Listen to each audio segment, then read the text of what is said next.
Bem-vindos ao canal. Prepare seu coração para uma palavra que pode mudar o rumo de sua vida. Foque na mensagem e não se esqueça de se inscrever, curtir o vídeo, comentar e compartilhar com seus amigos.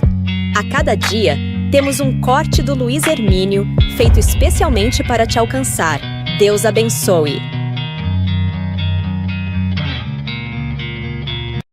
Êxodo capítulo 3 diz assim: apacentava Moisés o rebanho de Jetro, seu sogro, sacerdote de Midian, e levando o rebanho para o lado ocidental do deserto, chegou ao monte de Deus, a Horebe. Apareceu-lhe o anjo do Senhor numa chama de fogo, no meio de uma sarça. Moisés olhou e viu que a sarça ardia no fogo, mas a sarça não se consumia. Então disse consigo mesmo: irei para lá e verei essa grande maravilha, e por que a sarça não se queima? Vendo o Senhor que ele se voltava para ver, Deus do meio da sarça o chamou e disse: Moisés, Moisés. E ele respondeu: eis-me aqui. Deus continuou: não te chegues para cá, tire a sandália dos teus pés, porque o lugar em que estás é terra santa. Disse mais: eu sou o Deus do teu pai, o Deus de Abraão, o Deus de Isaque, o Deus de Jacó. Moisés escondeu o rosto porque temeu olhar para Deus. Disse ainda o Senhor: certamente vi a aflição do meu povo que está no Egito, e ouvi o seu clamor por causa dos seus exatores. Conheço-lhe o sofrimento, por isso desci a fim de livrá-los da mão dos egípcios, e para fazê-los subir daquela terra a uma terra boa e ampla, terra que mana leite e mana mel, o lugar do cananeu, do eteu, do amorreu, do ferezeu, do eveu e do jebuseu. Pois o clamor dos filhos de Israel chegou até mim, e também vejo a opressão que os egípcios os estão oprimindo. Vem agora, eu te enviarei a Faraó, para que tires o meu povo, os filhos de Israel, do Egito. Então disse Moisés a Deus: quem sou eu para ir a Faraó e tirar do Egito os filhos de Israel? Deus lhe respondeu: eu serei contigo, e este será o sinal de que te enviei. Depois de haveres tirado o povo do Egito, servireis a Deus neste monte. Louvado seja o nome do Senhor. Louvado seja o nome do Senhor. Obrigado, Jesus, pela tua palavra. Deus sempre fala no meio do fogo, amém? Deus sempre fala no meio do fogo. Eu estava ouvindo aqui o Duda ministrando, e ele estava falando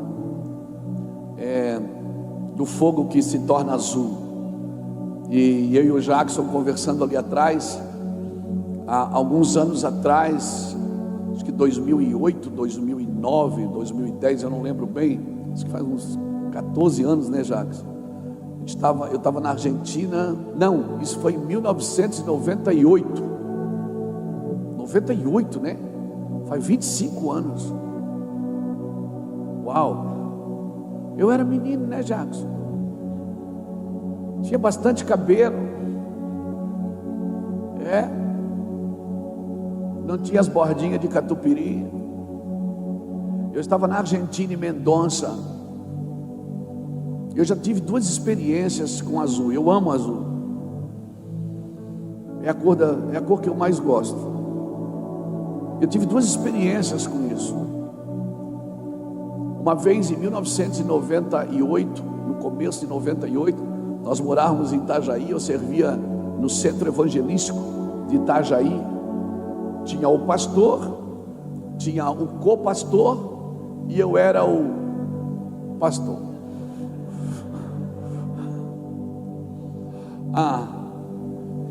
E eu acordei, a gente morava assim no 3º piso, E tinha uma varanda na nossa cozinha assim, que dava para frente da igreja que a gente trabalhava. Eu fazia lá a tarde da bênção na terça-feira e o corredor de fogo na quarta-feira à noite. Imagina, mano, violência. Fazia um culto da tarde com mais de 600, 700 pessoas. Um culto muito evangelístico. E aquela madrugada eu acordei, Denis. Eu acordei assim do nada. Irmãos, eu estou falando de 1998. Eu tinha 33 anos de idade, 32 anos de idade. Faz 98, faz 25, eu tenho 56, eu tinha 31. Eu acordei no meio da noite. Ele estava deitado, estava dormindo. E eu saí andando e fui até na varanda. Abri a varanda de madrugada e eu comecei a orar. Estava orando assim, olhando para o céu, e eu tive uma visão. Eu tive uma visão que um ser vinha, parava na minha frente e não me permitia levantar a cabeça. Não levante a cabeça. Eu ouvi essa voz dentro de mim. E por 2 vezes eu tentei levantar a cabeça e botava a mão na minha cabeça. Eu já falei, não levante a cabeça. Eu teimoso, curioso. E eu me lembro quando ele me deu uma lâmpada fluorescente como essa, azul. E ele pegou e colocou nas minhas mãos. Eu estendi as mãos e ele disse: estende as mãos e pega. Eu peguei. Ele disse: quebra, aperta até quebrar. Eu disse: vai cortar minha mão. Ele disse: não vai, pode apertar com força. Eu apertei, aquilo quebrou, aquele líquido azul começou a correr nos meus braços. Ele pegou assim do lado, tinha um bolso enorme. Ele tirou assim um rolo, um pergaminho, e ele disse: abra a boca. E eu não queria levantar a cabeça, mas eu levantava a cabeça e disse: esse rolo aí não vai caber dentro da minha boca. E ele disse: abra a boca. Eu abri a boca, ele enfiou aquele rolo desse tamanho, irmão, e foi colocando dentro da minha boca. Eu sentia queimar a minha garganta, e aquilo foi queimando a minha garganta. Ele enfiou aquele pergaminho enrolado, um negócio de couro, e foi enviando, e foi colocando dentro, que foi queimando a minha garganta. E de repente eu voltei para mim, as minhas mãos estavam queimando, e a minha garganta estava doendo. Acabou, passou, eu não entendi muita coisa. Naquele mesmo ano, em 98, no final do ano, eu estava na Argentina, em Mendonça, e eu tive uma visão, num quarto lá em Mendonça, lá na Cordilheira dos Andes, pregando, evangelista. E eu estava pregando num culto que se chamava Manhã de Fuego. Manhã de Fuego, em Mendonça. E de novo tive a visão com os olhos azuis de Jesus. E como disse hoje o Duda, não era que os olhos eram azuis, era que o fogo, ele fica azul na sua plenitude. E o Senhor falou comigo sobre tudo que nós estamos vivendo hoje, sobre o Mevan. Eu não tinha Mevan, não existia Mevan. E eu voltei para casa, e naquele dia, naquele mesmo dia, eu preguei naquela manhã de fogo. Tinha uns pastores de Nova York, tinha uns pastores latinos, e eles estavam assim, todos os velhinhos, tinha uns 6, 7 velhinhos, e eles começavam a chorar, enquanto eu estava sentado esperando para ir pregar. Eles cutucavam um ao outro, e choravam, e choravam, e choravam. E aí um daqueles velhinhos me chamou e disse: Luiz Hermínio, por favor. E aí chamaram o pastor que me convidou e disse: Luiz Hermínio é um apóstolo. Irmão, eu tinha 3 anos de fé.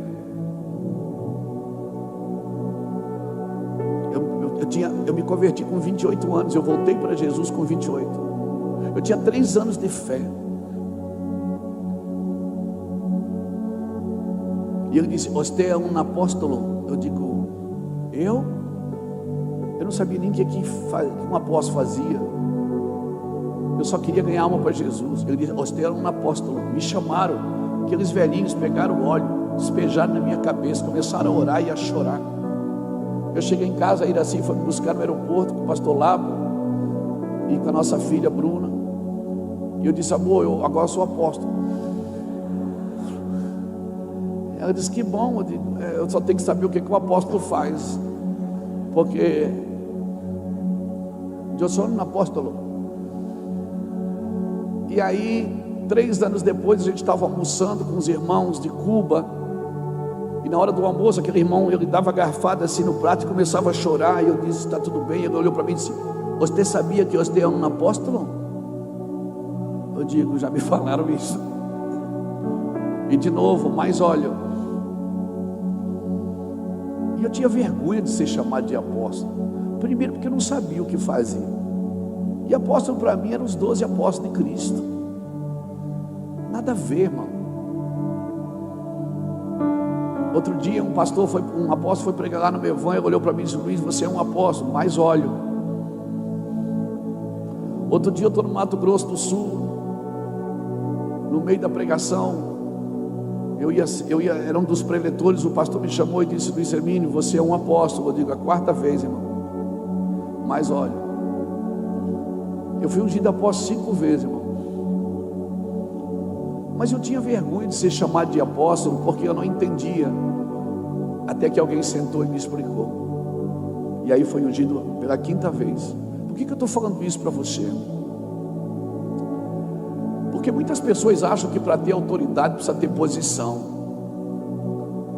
A autoridade vem de autor. Não é a posição que te dá autoridade, é o autor. Amém? Jesus foi chamado de filho quando não tinha feito milagre nenhum. Davi foi ungido rei, desconhecido atrás das malhadas. Às vezes a igreja ela se embriaga tanto com posições, achando que se tiver posição ela vai ter autoridade. Deus não dá autoridade para quem tem posição, Deus dá posição para quem tem autoridade. A autoridade vem de autor. Então não corra atrás de posição achando que se você tiver posição você vai ter autoridade. Corra atrás do autor, porque só o autor pode reconhecer o que você tem autoridade. Então Deus falou comigo sempre no meio do fogo. E eu me sinto muito pentecostal, irmão. Muito. Alguém dizia assim: quando você ficar mais velho, você vai ver, você vai perdendo o fogo, né? Você vai... A igreja sempre se separou. Tem a galera que gosta do fogo e tem a galera que gosta da palavra. Tem gente que diz: não, eu sou espiritual, eu sou do fogo. E o outro diz: não, eu sou da Bíblia. Mas a Bíblia diz que a palavra do Senhor é espírito e vida. A palavra do Senhor é espírito e vida. Então eu e você precisamos entender isso. Sabe, essa incompreensibilidade de Deus é que me impressiona. É quando eu não compreendo. Sabe onde nasce a revelação? É quando você assume que não sabe. O problema é que quando você vai falar, Deus diz, quando Deus vai falar com você, você diz: eu já sabia. Deus diz: você não sabe. O problema é que quando nós queremos estudar a Deus, a gente pensa que já sabe, e Deus diz: você não sabe.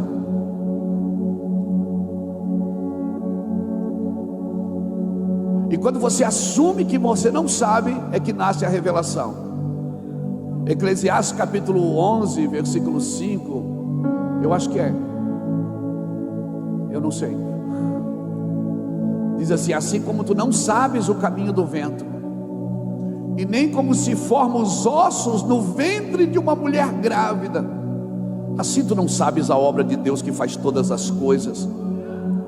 Por isso de manhã semeia a tua semente, de tarde não retires a mão, porque tu não sabes qual que vai prosperar, se essa ou se aquela.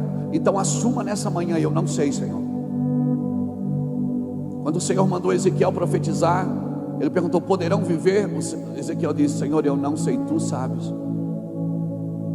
Tu sabes tudo. Quando ele perguntou para Pedro: tu me amas? Pedro disse: Senhor, tu sabes tudo. Eu não sei o quanto eu te amo. Por favor, não seja um pastor, um líder intelectualmente provido de uma intelectualidade humanista que tenta controlar as ações de Deus, que tenta dizer para Deus o que Ele tem que fazer.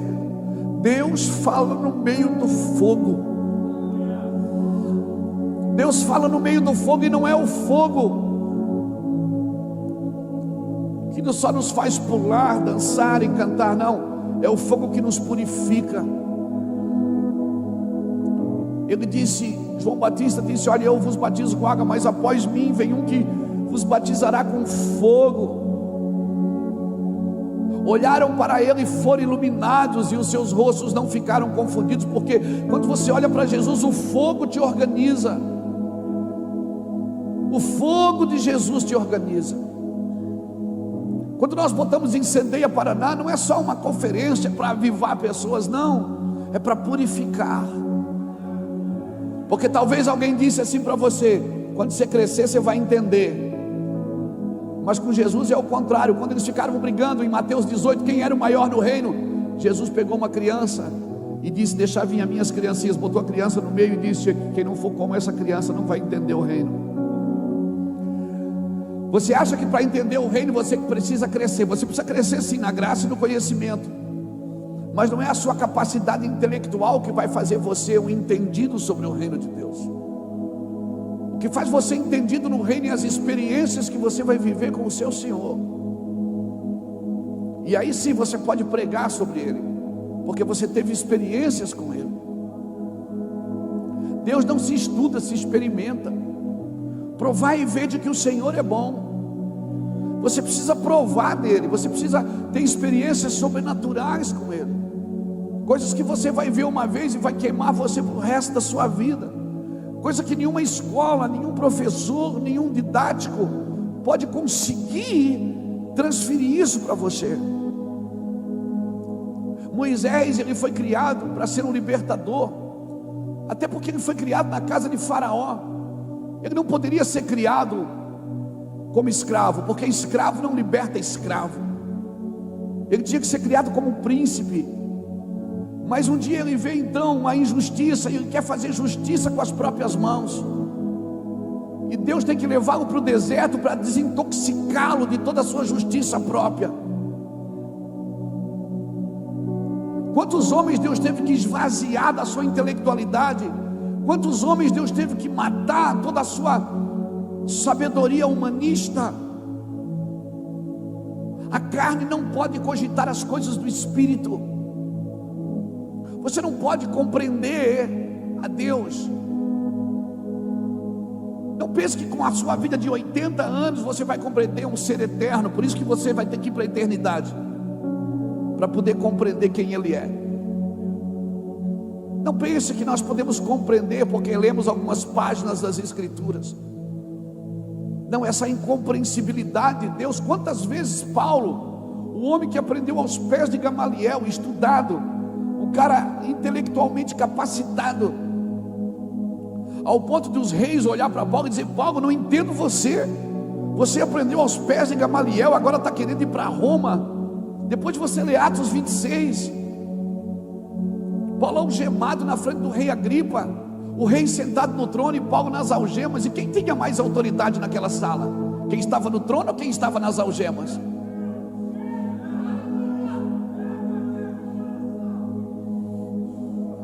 Pega que é de graça.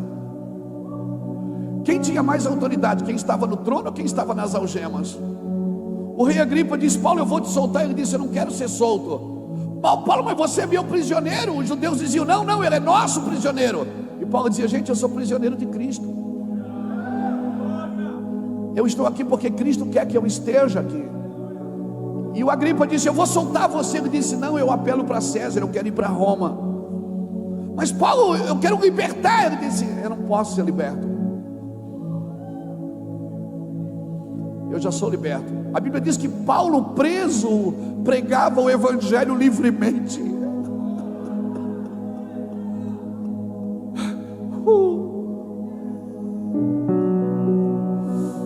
Entenda o que é ser prisioneiro de Cristo. Todo navio que Paulo entrou afundou. Toda cidade que ele entrou, ele foi expulso, ou apedrejado, ou teve que sair escondido. E você fala de perseguição evangélica. Você não sabe o que é perseguição evangélica.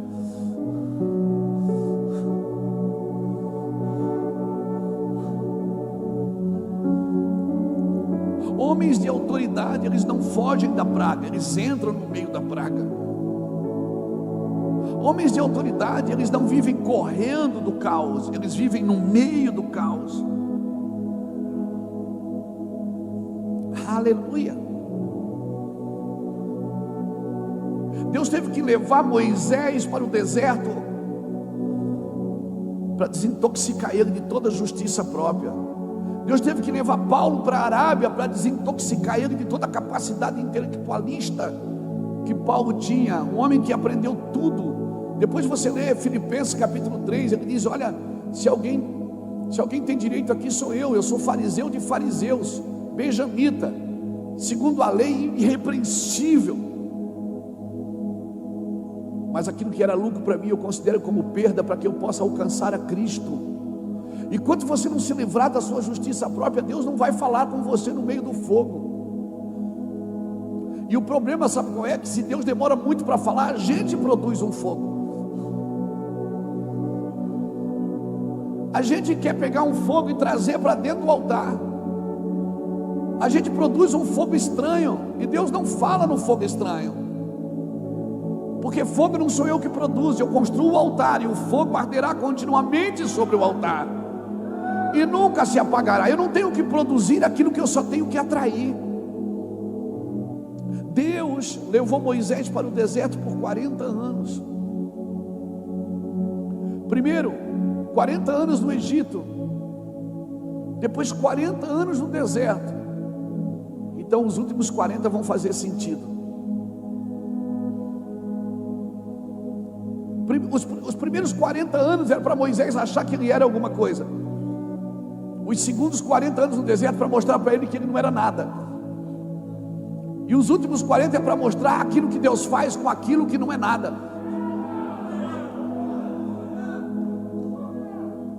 E você está querendo ser o quê? Se Deus só usa os que não são, para confundir os que são. E a gente está querendo ser alguma coisa para ser usado por Deus. E Deus diz: não, você tem que não ser. E como é que eu não sou? Reconhecendo que não sabe.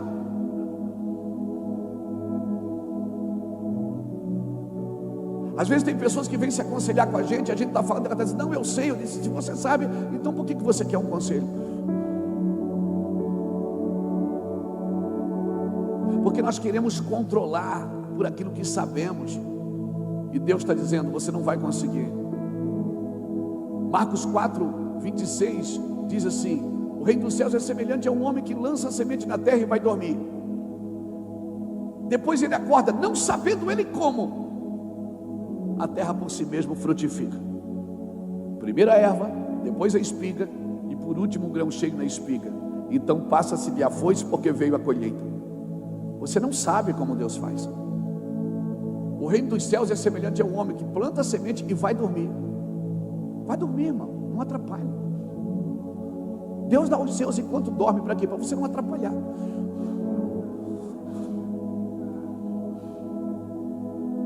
Você quer produzir uma coisa que Deus quer te dar, já está pronta, é sua. Você só vai ter que pegar, mas tem a hora certa de fazer isso. E Deus diz: vai dormir, não me atrapalhe. Deus dá os seus enquanto dormem.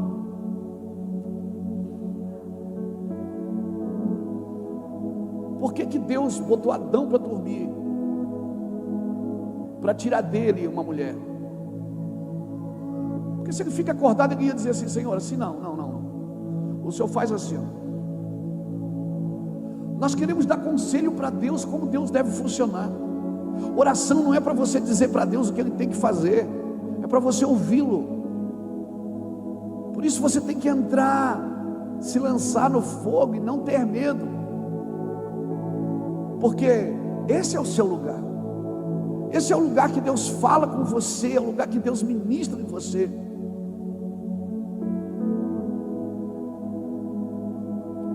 E Moisés está lá 40 anos depois, está lá, cuidando das ovelhas do sogro. E ele não está lá um dia, dois, ele está no Horebe. E no Horebe e no deserto é comum a sarça pegar fogo. Só que de noite ela apagava, porque de dia é calor, de noite é sereno. Então ela pegava fogo sozinha, seca, queimava sozinha, e de noite ela apagava. Mas ele percebeu uma que não se apagava de noite, porque tem um fogo que não se apaga na escuridão. Tem um fogo que não se apaga no caos. É só o fogo dele que não se apaga. O resto que apaga é tudo fogo de palha, irmão. Quando os dias ficam difíceis, tem fogo que se apaga. Esse é fogo de palha. Mas tem um Moisés, percebeu que ele acordava de manhã lá, ele estava lá apacentando. Ele levava as ovelhas para o monte, ficava lá um tempo, apacentando. Aí ele percebia que tinha uma sarça que ela não se apagava. E aquilo chamou a atenção dele. Moisés não viu um dia, ele viu vários, ele estava lá vários dias. Ele disse: e a sarça está queimando. E quem é que está queimando ela? É Deus. E Deus está ali, mandando fogo. E Moisés olhava e dizia: que é isso? Mas uma hora ele acorda e diz assim: me virarei para lá e verei essa estranha visão. Por que a sarça não se queima, não se consome? E a Bíblia é linda, porque a Bíblia diz assim: vendo Deus que Moisés se interessou, ou seja, se virou para ver, então Deus falou. Deus está mostrando fogo para você faz tempo, mas você nunca se interessou por ele, e por isso você nunca ouviu a voz de Deus. Porque Deus fala com os interessados, não é com aqueles que viram o fogo. Porque muita gente vê o fogo de Deus, mas nem todos se interessam por ele. Quando Moisés disse: me virarei para lá e verei essa estranha visão, por que a sarça não se consome? E a Bíblia diz: vendo Deus que Moisés se virava para ver, bradou com ele do meio da sarça. Deus quer falar com você. Cutuca alguém que está do seu lado e diz: Deus quer falar contigo. Do meio do fogo. Deus quer falar com você do meio do fogo. Mas não fica só apreciando. Não fica só apreciando, vai lá ver. Deixa tudo, tenha coragem de pular sem paraquedas. Tenha coragem de pular no rio. Tenha coragem de deixar tudo para trás e ir atrás do Senhor. Tenha coragem de entrar nesse ambiente. E esse ambiente é incompreensível. Paulo tentou explicar Deus em Romanos capítulo 11. Ele diz: olha, sabe por que Deus teve que tornar os judeus culpados? Para poder salvar os gentios, né? Às vezes a igreja pensa que foi os judeus que mataram Jesus. Não foi, irmão. Ninguém matou Jesus. Ele diz: ninguém tira a minha vida, eu dou. Ele teve que trazer culpa para um povo para poder salvar o outro. Paulo tentou explicar isso. Ele vai, chega uma hora que ele não... No capítulo 11, versículo 32 em diante, Paulo para e diz: ó, profundidade das riquezas, tanto da sabedoria como do conhecimento. Quão inexplicáveis são os teus caminhos, quão inescrutáveis são a tua vontade. Paulo só chega a uma conclusão. Sabe de uma coisa, gente? Esquece tudo que eu falei, porque dele, por ele e para ele são todas as coisas. A ele seja glória para todos sempre. Amém. Amém. Quantas vezes Paulo tentou explicar e ele terminava? Até Pedro diz: Paulo fala tão difícil que é até difícil da gente entender. Paulo fala umas coisas assim que você não consegue compreender. Paulo, imagina, cara, ninguém escreveu tanto no Novo Testamento como Paulo. Teve experiências sobrenaturais com a sua presença. Porque estudar sobre Deus, ele já tinha estudado tudo, mas ele não tinha tido experiências com Deus. Ele já tinha aprendido tudo aos pés de Gamaliel, mas não é de informações sobre Deus que você precisa. Por isso que pregadores e ministros, você não está aqui só para informar, você está aqui para transmitir. A presença de Deus, você não informa ela, você tem que transmitir ela. As pessoas precisam ver Jesus através de você. Amém? Por isso que a Bíblia diz que o véu foi rasgado, como a sua carne foi rasgada. A carne de Jesus precisou ser rasgada para que o mundo pudesse ver você. Você estava em Jesus. E quando a carne de Jesus foi rasgada, você veio para fora. E Jesus, depois que você veio para fora, o Espírito Santo veio habitar em você. E agora a sua carne precisa ser rasgada. Porque o que você estava em Jesus. Agora é Jesus que está em você. Assim como Jesus foi rasgado na cruz, foi furado na cruz, sua carne é como um véu que foi rasgado. E quando a carne dele foi rasgada, você que estava lá dentro saiu. E agora pelo Espírito ele habita em você. E agora você também precisa carregar a sua cruz e ser crucificado com Cristo. Para quê? Para que quando a sua carne é rasgada, o Cristo que habita em você possa ser visto pelas pessoas em você. E você vai para a igreja tentar se livrar do sofrimento da carne. Sua carne precisa morrer. Você precisa ser crucificado com Cristo, porque Cristo em vós é a esperança da glória. O mundo precisa ver Cristo em você, não conhecer a sua religião. Precisa ver Cristo nas suas ações, precisa ver Cristo nas suas movimentações. Deixa Deus rasgar você e tirar o Cristo que existe dentro de você. Ele ainda fala no meio do fogo. As experiências que eu tive em 98, elas marcaram a minha vida, irmãos. Eu era só um evangelista querendo ganhar alma para Jesus. Eu jamais imaginei que podia entrar em algumas coisas tão profundas do Senhor. Eu jamais imaginei que eu poderia ter experiências que sobrepujam a minha capacidade intelectual ou a minha mentalidade, ou qualquer coisa que eu possa tentar fazer para impressioná-lo. Eu jamais imaginei. Às vezes eu vou ouvir as minhas mensagens, as mensagens que Deus me deu lá no YouTube, e eu começo a chorar me ouvindo. Eu digo, cara, esse cara fala muito. E eu fico chorando ouvindo eu mesmo. Porque eu sei que não fui eu que falei. Eu sei que eu não tenho capacidade de falar aquilo. Eu sei que eu não tenho capacidade de fazer isso, de atrair esse momento, essa presença gostosa. Eu sei que é só Ele pode fazer isso. E eu fico perguntando, como que o Senhor usa um cara que nem eu? Como que o Senhor tem tanto amor, que o Senhor pode usar alguém tão improvável que nem eu? Então, por favor, não se meça partindo de você, se meça partindo de Cristo, porque Cristo, quando olha para você, Ele vê você perfeito. Como assim, pastor? Está em Hebreus capítulo 10, versículo 14. Com uma só oferta, com uma única oferta, Ele aperfeiçoou você para sempre. E agora você vai sendo santificado. Então você foi aperfeiçoado para sempre. Então quando Jesus olha para você, Ele vê você perfeito, Denis. Ele diz, você é perfeito. Por quê? Porque eu te aperfeiçoei na cruz. Mas agora você vai ter que ir sendo santificado. Para quê? Para que as pessoas possam me ver em você. Você não vem para a igreja para ser perfeito. Você já foi aperfeiçoado em Cristo. Hebreus capítulo 10, versículo 14. Com uma só oferta, Ele me aperfeiçoou para sempre os que vão sendo. Então perceba, Deus fez uma coisa para você. Quando Ele gritou na cruz, está consumado, Ele disse, você agora é perfeito. Mas agora eu preciso ir santificando você. E a santificação, não tem como santificar sem matar a carne. O que está acontecendo com você, as perseguições, as calúnias, sabe, a dor, o sofrimento, é Deus matando você, para que a vida de Deus que está aí dentro venha para fora. Cristo em vós é a esperança da glória.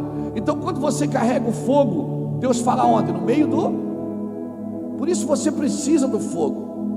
Lucas capítulo 12, Ele diz, olha, não pense que eu vim trazer paz, eu vim trazer fogo. E como eu queria que vocês já estivessem queimando.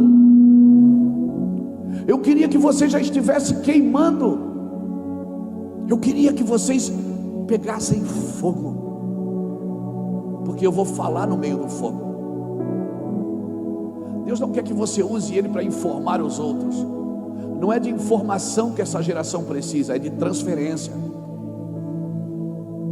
De transferência de amor, transferência de convicções. Você pode ter conhecimento e não ter convicções. Eu e você precisamos ter convicções. E Deus falou com Moisés: Moisés, Moisés. Ele disse: eis-me aqui, Senhor. O Senhor disse: tira a sandália do teu pé e vem aqui. Tira toda a tua estrutura. Sandálias falam de fundamentos. Por isso que quando João Batista viu Jesus, ele disse: eu não sou digno de desamarrar as suas sandálias.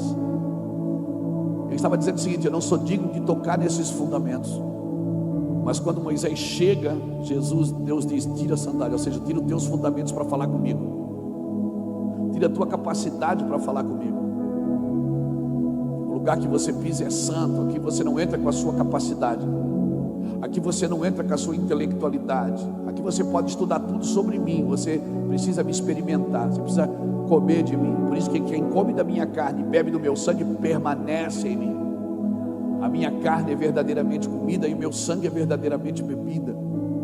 Aleluia. O Senhor fala no meio do fogo com o seu povo. Ele fala aí no meio do fogo. Nós queremos aprender sobre Deus. Nós temos anseio de conhecê-lo. Eu desejo conhecê-lo. Quando Paulo escreve aos Filipenses, no capítulo 3, versículo 10, Paulo diz assim: eu desejo conhecê-lo.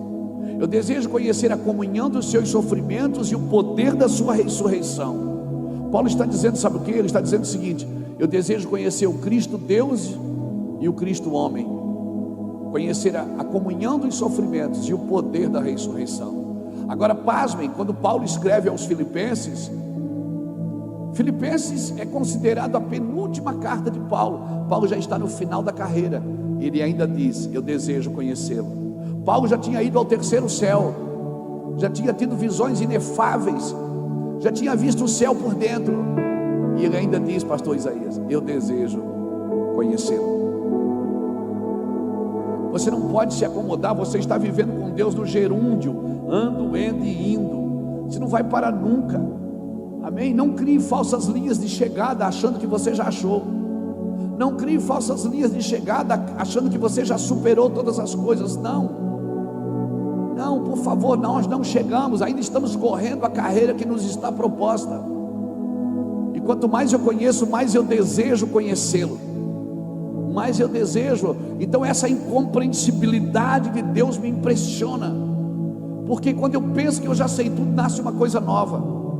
Quando eu acho que eu já preguei a Bíblia inteira, uau, por isso não passe pela Bíblia correndo, porque ela é mais profunda do que extensa.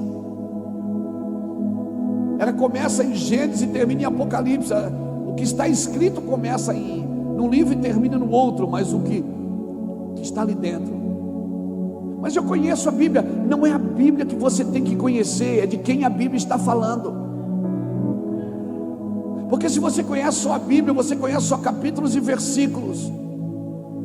Você precisa conhecer a vida de Deus que existe ali. A voz, não é a palavra, é a voz. A voz que fala no meio do fogo. E a Bíblia diz que a sua palavra é espírito e é vida. Deus quer falar. Mas pastor, onde é que eu acho esse fogo? Esse fogo não está em conferências.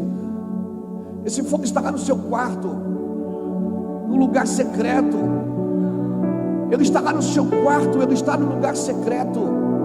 Eu posso orar por você e transferir poder, mas isso pode durar alguns dias, se você não pegar isso e não nutrir. Vá para o lugar secreto, fique lá com Deus. Olha, o Senhor diz assim, ó: quando tu deres esmola, não precisa saber a esquerda o que fez a direita. Está em secreto, porque o Senhor que vê em secreto te abençoará. Ele diz: quando tu jejuares, lava teu rosto. Não precisa mostrar para os outros que está jejuando, porque o Senhor que vê em secreto te abençoará. Ele disse: quando tu orares, entra no teu quarto e fecha a tua porta, porque o Senhor que vê em secreto. Então eu não vou para o secreto para ver Deus, eu vou para Deus me ver. Porque eu não vejo Deus no secreto, eu vejo Deus no próximo. Eu vou no secreto para que Deus me veja. Você está aqui, Luiz. Eu estou vendo o que você faz com o seu dinheiro. Eu estou vendo o que você faz com o seu jejum. Eu estou vendo o que você faz com a sua oração. Você vem aqui para eu ver você, não é para você me ver. Porque eu vejo Deus quando eu olho para você. Eu vejo Deus no próximo. Eu vejo Deus na prática. Mas Deus precisa me ver. E o lugar que Deus me vê não é no púlpito. Quem me vê no púlpito é você. Deus não liga o YouTube e diz: hoje eu vou assistir o Luiz Hermínio. Não, Deus não me vê publicamente. Deus me vê no lugar secreto.